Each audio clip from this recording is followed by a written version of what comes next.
Hello everyone, welcome back to my channel. It's mean Alisha classes. Guys, पिछली video में आपने देखा नॉर्मल सब ग्रुप की डेफिनेशन क्या थी। नॉर्मल सब ग्रुप की डेफिनेशन के बाद मैंने आपको एक एग्जांपल कराया था, वो आपको याद होगा। उसके बाद आज हम दोबारा से चलते हैं एक थ्योरम की ओर। थ्योरम क्या है वो देखते हैं।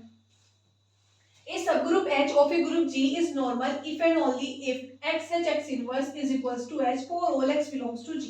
एक आपके पास सब ग्रुप है ग्रुप जी का। ग्रुप जी का आपके पास कोई भी सब ग्रुप है वो नॉर्मल कहलाएगा। इस नॉर्मल सब ग्रुप कहलाएगा if and only if condition है। If and only if condition है, यानी अगर मैं आपको बताऊं if and only if condition क्या होती है। If and only if condition में आप ये देखिए, आप if and only if condition में देखिए, if and only if condition क्या होती है। अगर आपके पास ये बात है तो ये होगा, और अगर ये बात है तो ये होगा। यानी अगर एक बात सच है, एक बात ट्रू है, तो दूसरी बात भी ट्रू होगी, दूसरी बात है तो पहली बात भी ट्रू होगी। यानी कि अगर एक सब ग्रुप है ग्रुप जी का, वो नॉर्मल होगा तो आपके पास ये कंडीशन होगी, और अगर ये कंडीशन है तो आपके पास ये लाइन जो है ये प्रूव ये ही होगी। अब जल्दी से देखते हैं, दोनों साइड से प्रूव करनी है। तो पहले हम लेके चलते हैं this condition, x h x inverse is equals to h for all x belongs to G। x h x inverse is equals to h for all x belongs to G। अगर मैं आपको एक बात बताऊं, आपने पढ़ा होगा a इक्वल टू b, मतलब ये इसका सेट है, मतलब ये दो सेट हैं, ये दोनों सेट हैं, ठीक है। जैसे दोनों सेट होते हैं, आपने थ्योरी में पढ़ा होगा। तो ये एक का जो है दूसरे का सबसेट बन जाते हैं, ये एक दूसरे का सबसेट कहलाते हैं। यानी ए और बी एक दूसरे के सेट हैं, एक दूसरे के इक्वल है। तो यानी ए सबसेट या इक्वल रहा होगा बी के, बी रहा होगा सबसेट या ए के। अगर ए बी के इक्वल है तो ए और बी कोई दो सेट है वो इक्वल है, तो ए सबसेट होगा बी का, बी सबसेट होगा ए का। तो आपके पास x H x inverse is equals to H for all x belongs to G है। अगर आपके पास ये है तो इस बात का मतलब यही है, x H x inverse subset होगा एच का for all x belongs to G, और एक्स सबसेट होगा एक्स एच एक्स इनवर्स का। लेकिन अगर आपको नॉर्मल सब ग्रुप दिखाना है तो नॉर्मल सब ग्रुप की डेफिनेशन क्या थी। नॉर्मल सब ग्रुप की डेफिनेशन थी x H x inverse subset होगा एच का for all x belongs to G. ये नॉर्मल सब ग्रुप की डेफिनेशन थी, ठीक है। ये क्या थी आपकी नॉर्मल सब ग्रुप की डेफिनेशन थी। तो अगर आपको इसको दिखाना है, ये दिखाना है एच एक नॉर्मल सब ग्रुप है, तो आपको ये कंडीशन लानी होगी। तो ये कंडीशन लानी है तो आप सिर्फ इसी को लिखेंगे। तो ये क्या होगा, H is normal subgroup of G. H is normal subgroup of G. एक बार दोबारा से देखते हैं, सिर्फ इसका भी शॉर्ट ही पार्ट है, नेक्स्ट पार्ट कन्वर्स है वो भी मैं आपको बताती हूँ। इस subgroup H of a group G is normal if and only if condition है दिस। यानी इफ एंड ओनली इफ आपको समझ आ गया। अब मैं इसको ही लेके चलती हूँ, x H x inverse is equals to H for all x belongs to G, ठीक है। अभी मैंने बताया कि दो सेट इक्वल है तो एक दूसरे का सबसेट बन जाते हैं। ए बी आप इसे ऐसे भी लिख सकते हो, अगर हम कन्वर्स करेंगे ना तो कन्वर्स वाले में दोनों का यूज होएगा, तो ए सब बी का भी सबसेट होगा। तो अगर ये बात हो गई x H x inverse subset है एच का for all x belongs to G, तो यानी कि आपके पास x H x inverse subset होगा एच का भी, और एच सबसेट होगा एक्स एच एक्स इनवर्स का भी। ये बात इससे लाइन से आती है। पर आपको क्या दिखाना है, एच एक नॉर्मल सब ग्रुप है। अगर एच को नॉर्मल सब ग्रुप दिखाना है, आपने प्रीवियस वीडियो में नॉर्मल सब ग्रुप की डेफिनेशन पढ़ी थी।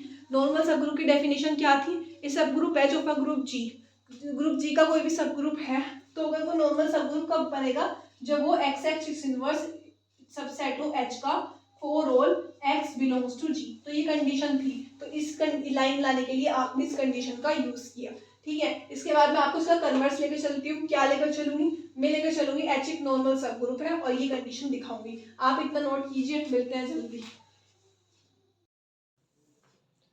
तो स्टूडेंट्स क्या बात हुई, एच एक नॉर्मल सब ग्रुप है। अब हम इस वाली बात को लेकर चलते हैं कन्वर्सली में, एच एक नॉर्मल सब ग्रुप है। अगर आज एच एक नॉर्मल सब ग्रुप है, अगर आपका एच एक नॉर्मल सब ग्रुप है, आपको कंडीशन याद है x H x inverse subset होगा एच का for all x belongs to G. ये आपके पास बात है। एक्स जी में बिलोंग करता है तो इसका इनवर्स भी जी में बिलोंग करता ही होगा। तो आपने इसका इन्वर्स कर दिया, इसका भी इन्वर्स कर दिया। किसी भी एलिमेंट का जो भी है आपके पास, उसका इन्वर्स वो एलिमेंट वापस आ जाता है। जैसे आपके पास 2 है, 2 का इन्वर्स 1/2 होता है, 1/2 का इन्वर्स 2 होता है। यानी कि दो बार करने पर, मतलब उस इन्वर्स का इन्वर्स करने पर आपके पास जो वो एलिमेंट है वो वापस से आ जाता है। X inverse H x subset हो गया एच का। अब आप ये देखो, आपके पास ये सिर्फ एच बच गया है, ये सिर्फ आपके पास एच बच गया है। अब एच को आपको क्या बनाना है, क्योंकि आपको तो प्रूफ करना है एक्स एच एक्स इनवर्स लाना है। अब आप यहाँ पे सोचो, आपको एक्स एच एक्स इनवर्स लाना है, तो एक्स से मल्टीप्लाई में इधर साइड करती हूँ, एक्स इनवर्स से यहाँ पे करती हूँ, ये एच के इधर साइड करती हूँ मैं एक्स से, यहाँ पे करती हूँ एक्स इनवर्स से।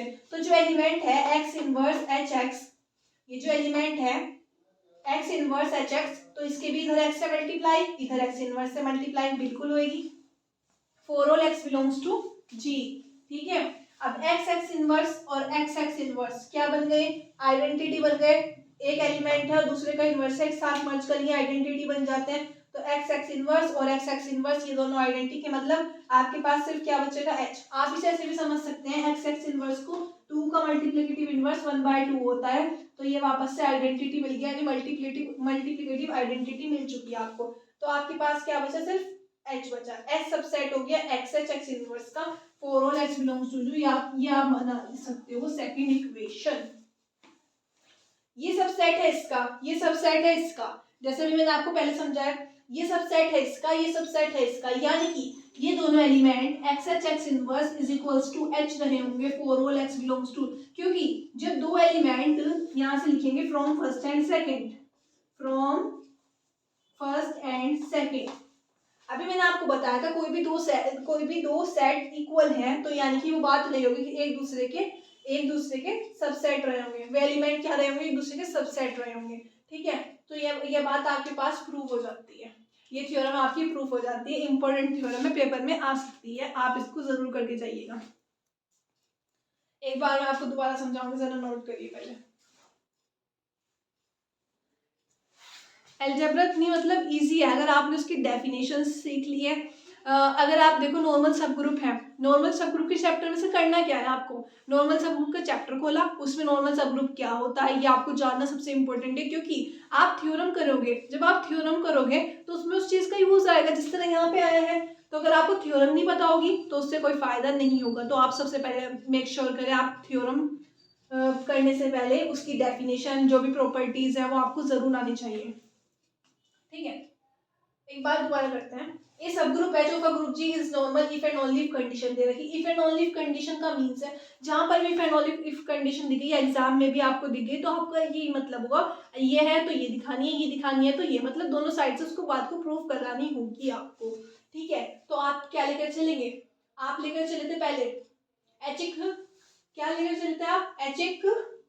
फर्स्ट वाले में क्या लेकर चले थे आप, फर्स्ट वाले में ये कंडीशन लेके चले थे और ये कंडीशन लेके चले गए थे, तो आपको पता चल गया था ये इसके सबसेट होगा इसका, तो उससे आपने बताया था ये नॉर्मल सब ग्रुप है। अब दूसरी बात, आप लेकर चले एच एक नॉर्मल सब ग्रुप है, जब आप नॉर्मल सब ग्रुप लेके चले तो ये बात तो आपको फ्री में मिल जाती है, ये लाइन के बाद आपकी लाइन फ्री में मिलती है, ठीक है, ये फ्री में मिलती है। इसको जनरेट करने के लिए कि एक्स एच एक्स इनवर्स बने सबसेट, एच का एच सबसेट बने एक्स एच एक्स इनवर्स का, आपने इसके यहाँ इन्वर्स कर दिए, और इन्वर्स करने के बाद आपने यहाँ से एक्स और एक्स इन्वर्स से मल्टीप्लाई कर दी, तो इस साइड भी मल्टीप्लाई, जो उस साइड होगा वो इस साइड जरूर होएगा, ठीक है।